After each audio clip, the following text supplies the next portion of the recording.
Hi all, അസ്സലാമു അലൈക്കും. Welcome back to Silna's kitchen. ഇന്നത്തെ റെസിപ്പി അവൽ വെച്ച് ചെയ്തെടുത്തിട്ടുള്ള നല്ലൊരു കറുത്ത ഹൽവയുടെ റെസിപ്പിയാണ്.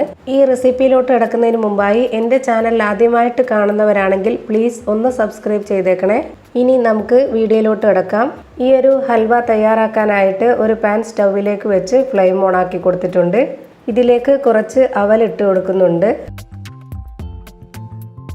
ഇനി ഇത് ചെറുതായിട്ടൊന്ന് ചൂടാക്കി എടുക്കാം. ഹൈ ഫ്ലെയിമിൽ ഇട്ടുകൊണ്ട് ചൂടാക്കി എടുക്കരുത്, പെട്ടെന്ന് കരിഞ്ഞു പോവും. പാൻ ഒന്ന് ചൂടായി വരുമ്പോഴത്തേക്കും ലോ ഫ്ലെയിമിൽ ഇട്ടുകൊണ്ട് വേണം അവലൊന്ന് ചൂടാക്കി എടുക്കാൻ. അവലിപ്പോൾ നല്ലപോലെ ചൂടായി വന്നിട്ടുണ്ട്. ഇനി നമുക്ക് ഫ്ലെയിം ഓഫാക്കാം.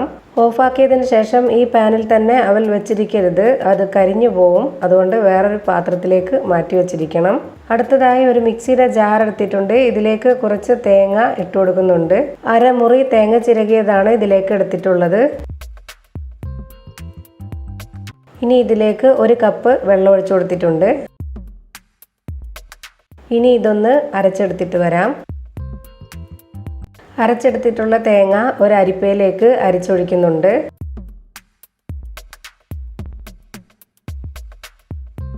ഇനി ഇതുപോലൊരു സ്പാച്ചില വെച്ചോ അല്ലെങ്കിൽ കൈ കൊണ്ടോ തേങ്ങ നല്ലോണം ഒന്ന് ഞെക്കിപ്പിഴിഞ്ഞ് പാലെടുക്കാം.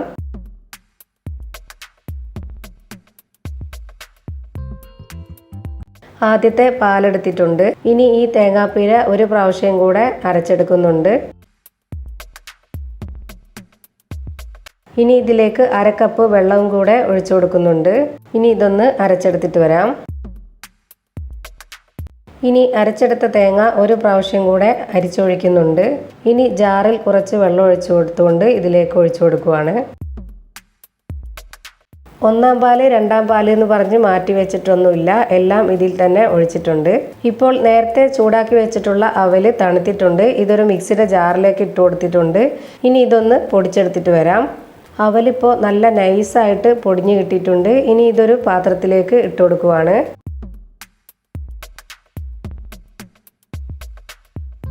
ഇനി നേരത്തെ എടുത്തു വെച്ചിട്ടുള്ള തേങ്ങാപ്പാൽ ഇതിലേക്ക് ഒഴിച്ചു കൊടുക്കുവാണ്.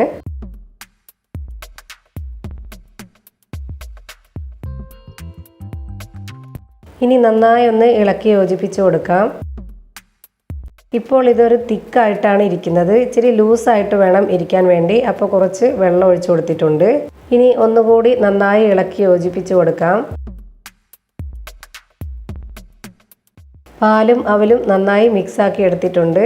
ഇനി അടുത്തതായി ഇതൊന്ന് റെഡിയാക്കി എടുക്കണം. അതിനുവേണ്ടി ഒരു പാൻ സ്റ്റൗവിലേക്ക് വെച്ചിട്ടുണ്ട്. ഫ്ലെയിം ഓണാക്കുന്നതിന് മുമ്പ് തന്നെ റെഡിയാക്കി വെച്ചിട്ടുള്ള മിക്സ് ഇതിലേക്ക് ഒഴിച്ചു കൊടുക്കാം.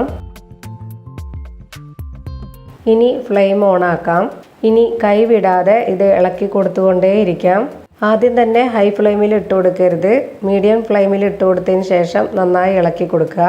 ഇനി ഇതിലേക്ക് ഒരു സ്പൂൺ നെയ്യ് ഒഴിച്ചു കൊടുക്കുന്നുണ്ട്. ഇനി വീണ്ടും ഇളക്കി കൊടുക്കാം. ഇപ്പോൾ ഇത് ചെറുതായിട്ടൊന്ന് ടൈറ്റായിട്ട് വരുന്നുണ്ട്. ഈ ഒരു സമയമാകുമ്പോൾ ഒരു സ്പൂൺ നെയ്യും കൂടി ഒഴിച്ചു കൊടുക്കാം. ഇനി വീണ്ടും നന്നായി ഇളക്കി കൊടുക്കുന്നുണ്ട്. ഇപ്പോൾ നല്ലോണം ടൈറ്റായിട്ട് കിട്ടിയിട്ടുണ്ട്. ഈ ഒരു സമയത്ത് നമുക്ക് ശർക്കര ഉരുക്കിയത് ചേർത്ത് കൊടുക്കാം. കറുത്ത ശർക്കര വേണം ഉരുക്കി ഒഴിച്ചു കൊടുക്കാനായിട്ട്, എന്നാലേ നല്ല ബ്ലാക്ക് കളറിൽ കിട്ടുകയുള്ളൂ. ഇനി ഇതിലേക്ക് ഒരു നുള്ള് ഉപ്പ് ചേർത്ത് കൊടുക്കുന്നുണ്ട്. ഇനി കുറച്ച് ഏലക്കായ പൊടിച്ചതും കൂടി ചേർത്ത് കൊടുക്കാം. ഇനി വീണ്ടും നന്നായി ഇളക്കി കൊടുക്കാം.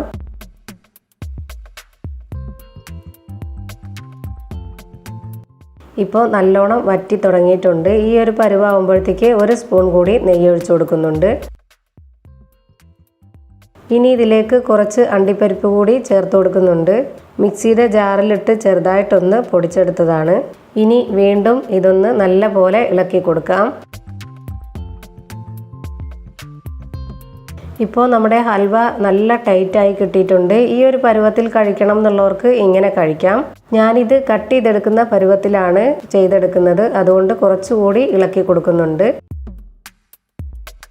ഇപ്പോൾ ഹൽവ കറക്റ്റ് ഒരു പരുവത്തിൽ കിട്ടിയിട്ടുണ്ട്. ഇനി ഫ്ലെയിം ഓഫാക്കി കൊടുക്കാം. ഇനി ഇതുപോലൊരു പാത്രമാണ് ഞാനിത് സെറ്റാക്കാൻ വേണ്ടി എടുത്തിട്ടുള്ളത്.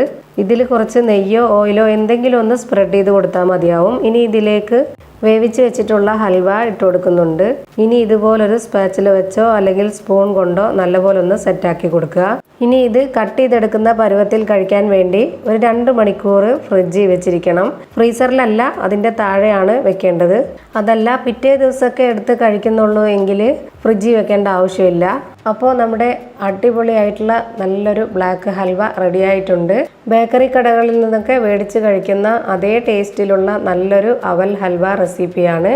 അപ്പോൾ ഇത്രയേ ഉള്ളൂ എൻ്റെ ഇന്നത്തെ വീഡിയോ ഇഷ്ടമായാൽ ലൈക്ക് ചെയ്യാനും കമൻറ്റ് ചെയ്യാനും ഷെയർ ചെയ്യാനും മറക്കരുത്. പുതിയൊരു വീഡിയോയുമായി വീണ്ടും വരും. Thank you for watching.